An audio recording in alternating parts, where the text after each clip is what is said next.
បាទសួស្តីបងប្អូនទាំងគ្នានេះជាវីដេអូដែលភ្ញៀវដែលគាត់បានទិញលបពស់លបស្កាពីខ្ញុំទៅបងប្អូនទាំងគ្នាបាទគាត់ដាក់ចូលពស់ចូលស្កាគឺថាច្រើនមែនទេមានចូលទាំងឆ្មាចូលទាំងសពូចខ្លាត្រីអីបងប្អូនបាទអញ្ចឹងបងប្អូនអាចមើលជាក់ស្ដែងបានបងប្អូនបាទខ្ញុំអត់មានចេះតថាទេហើយបងប្អូនដែលគាត់ខ្លាចខ្ញុំបោកបងប្អូនបាទគាត់មិនទាន់ទុកចិត្តខ្ញុំគាត់អាចតាមដានខ្ញុំមិនតិចទៀតបានលបពស់លបស្ការបស់ខ្ញុំមានបងប្អូនគ្រប់ត្រូលច្រើនណាស់បងប្អូនបាទហើយខ្ញុំដឹកឲ្យបងប្អូនគឺដែលនៅចិត្តគឺខ្ញុំដឹកឲ្យផ្ទាល់ដៃតែម្ដងបងប្អូនទាំងគ្នាអញ្ចឹងបងប្អូនដែលគាត់បានទិញលុបពស់លុបស្កាពីខ្ញុំទៅគឺគាត់មុននឹងទិញខ្ញុំនោះគាត់តាមដានខ្ញុំមកយូរហើយគាត់ដឹងថាខ្ញុំជាណាគេហើយខ្ញុំធ្វើអីពីមុនមកបងប្អូនខ្លះគាត់បានស្គាល់ហើយខ្ញុំពីមុនមកខ្ញុំជាអ្នកដើរដាក់អង្គប់កដុលដើរអីទេហើយខ្ញុំចូលចិត្តថតវីដេអូចែកម្លែកឲ្យបងប្អូនដូចជាស្ថានភាពទឹកអំពីតម្លៃស្រូវហើយខែកដុលក៏ខ្ញុំរកកដុលលក់កដុលអីចឹងទៅបងប្អូនទម្រាំនឹងបងប្អូនស្គាល់ខ្ញុំមកដល់ថ្ងៃនេះគឺខ្ញុំប្រើពេលវេលាយូរឆ្នាំមែនទែនទម្រាំនឹងបាន follower 67k follower នេះគឺខ្ញុំសប្បាយចិត្តមែនទែនខ្ញុំអរគុណពុកម៉ែបងប្អូនខ្លាំងមែនទែនខ្ញុំអត់មានអីអរគុណពុកម៉ែបងប្អូនខ្លាំងជាងនេះទេគឺបងប្អូនគ្រប់ត្រូលខ្ញុំខ្លាំងគឺខ្ញុំមានតែមួយរៀមដៃ10និងពីអរគុណពីចម្ងាយដល់បងប្អូនទាំងអស់គ្នាអញ្ចឹងនេះបងប្អូនបាទសកម្មភាពដែលមួយក៏ទិញយកទៅដល់ដាក់បានពុះវែកពុះសាំងពុះស្អីគ្រប់ប្រភេទឲ្យតែថាមានបងប្អូនបាទអញ្ចឹងគិតយកទៅដាក់មិនមែនថាដាក់ទៅគឺចូលទេបងប្អូនទាំងគ្នាតែយើងដាក់ខុសកន្លែងវាក៏វាអត់ចូលដែរបងប្អូនបាទខ្ញុំលើកឧទាហរណ៍ឲ្យបងប្អូនស្ដាប់មួយសត្វវាដើររោចំណីបងប្អូនដូចជាវាដើររោចំណីយើងយកចំណីទៅដាក់ចំផ្លូវវាដើរវាឃើញវាដឹងទៅចូលហើយបងប្អូនកុំបាច់ថាអ្នកណាបកែធ្វើលោបទៅបានចូលអ្នកនេះធ្វើល្អអ្នកនោះធ្វើល្អអត់ទេបងប្អូនសំខាន់ឲ្យតែយើងចងប្រោះចងអីវាឲ្យត្រឹមត្រូវទៅគឺវាឃើញចំណីនៅក្នុងហ្នឹងគឺវាចូលស៊ីហើយបងប្អូនហើយសម្រាប់លបពស់លបស្កាដែលខ្ញុំលក់នេះលក់ឲ្យបងប្អូនដែលគាត់ការពីមន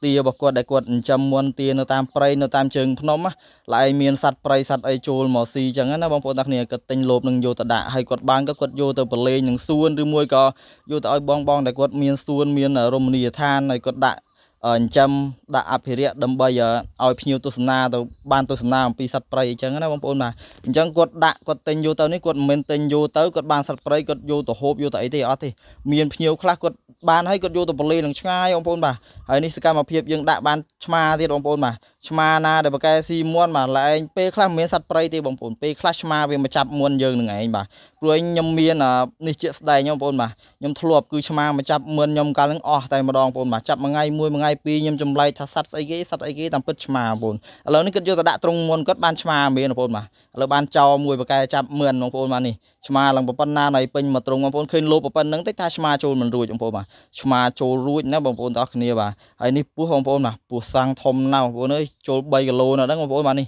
ប៉ុណ្ណាណៃបងប្អូនអានេះប្រភេទមួយជាន់តម្លៃធូរមែនទេបងប្អូនត្រូវការអាចតាក់ទងលេខទូរស័ព្ទនៅក្នុង page ឬក៏ចូលនៅក្រោម comment បងប្អូននៅក្នុង YouTube ចូលក្រោម comment ឃើញលេខទូរស័ព្ទខ្ញុំដាក់នៅក្រោម comment ហ្នឹងបងប្អូនបាទអញ្ចឹងខ្ញុំមានបណ្ដាញសង្គមគ្រប់បណ្ដាញមានទាំង TikTok YouTube page Instagram Telegram មានទាំងអស់បងប្អូនអត់បាច់ភ័យព្រួយខ្លាចខ្ញុំបោកទេខ្ញុំអត់បោកលុយបងប្អូនប៉ុណ្្នឹងទេបងប្អូនបាទអញ្ចឹងខ្ញុំធ្វើវីដេអូមកយូរហើយបងប្អូនខ្លះគាត់នៅតែអត់ទុកចិត្តគាត់ថាខ្លាចខ្ញុំបោកឥឡូវបងប្អូនមើលជាក់ស្ដែងទៅហើយនឹងមួយដែលគាត់យកទៅដាក់ដឹងតែចូលហើយបងប្អូនទាំងគ្នាបាទនេះជាស្កាទៀតបងប្អូនបាទស្កាគាត់ដាក់កន្លែងនេះគាត់នៅតំបន់ជនបទទៅគាត់ចិញ្ចឹមមឿនពេលយប់ឡើងឬមកក៏ព្រឹកឡើងវាមកចាប់ព្រោះស្កានេះវាចេញតែពេលភ្លឺម៉ោង4ទេបងប្អូនបាទម៉ោង4ឬមួយក៏ពេលថ្ងៃអីវាចាញ់រោស៊ីឆ្ងាយភូមិតែមនុស្សដេកលក់អស់ប្រហែលជាម៉ោង4អីវាចូលមកអានេះសពូចបងប្អូនបាទសពូចចូលមកដល់ក្នុងភូមិបងប្អូនបាទនេះចូលមកចាប់មឿនស៊ីដល់ក្នុងភូមិតែម្ដងហើយភ្ញៀវបើយើងដាក់បានមួយទៀតសពូចបាទហើយខ្ញុំដឹងថាគាត់នៅខាងណាខាងណីតែគាត់ជាវទៅគឺខ្ញុំក៏លក់ឲ្យគាត់ទៅបងប្អូនទាំងគ្នាគាត់ដាក់បានថាសัตว์ប្រកែមកចាប់មឿនគាត់ពេកចិញ្ចឹមអត់សល់ទេបាទនៅតាមតំបន់ជើងភ្នំយើងដឹងហើយគឺជើងភ្នំសម្បូរសัตว์ណាមិនថាកម្ពុជាមិនថាពស់មិនថាស្កាមិនថាអីទេបងប្អូនបាទនេះភ្ញៀវដាក់ទៅគឺដឹងតែចូលហើយឲ្យតែដាក់នុយបាទខ្លាចតែអត់ដាក់នុយទៅអត់ដាក់នុយហ្នឹង100អីអាចជាចូល3ចូល4ចូល5បើយើងអត់ដាក់នុយដាក់ចំផ្លូវវាដែរវាដឹងតែចូលហើយបងប្អូននេះបងប្អូនមកលបនេះ2បងប្អូនបាទហើយមានភ្ញៀវដាក់បានមកលប3ទៀតបងប្អូនបាទអញ្ចឹងខ្ញុំសូមបញ្ជាក់ម្ដងទៀតបងប្អូនដែលត្រូវការលបពស់លបស្កាបងទៅណាវេលុយមកបាទខ្ញុំដាក់អីវ៉ាន់ឲ្យបងអធិស្ឋានដោយសារតែខ្ញុំត្រូវការយកលុយមុនបាទខ្ញុំដាក់អីវ៉ាន់ជូនភ្ញៀវបងអញ្ចឹងបើសិនជាបងអត់ដាក់អីវ៉ាន់មកអត់ដាក់លុយមកទេគឺខ្ញុំក៏អត់បានដាក់អីវ៉ាន់ជូនអតិជនដែរអត់បានដាក់អីវ៉ាន់ជូនភ្ញៀវដែរដោយសារតែមានបងខ្លះគាត់ទលាក់លេខទលាក់អីមកហើយ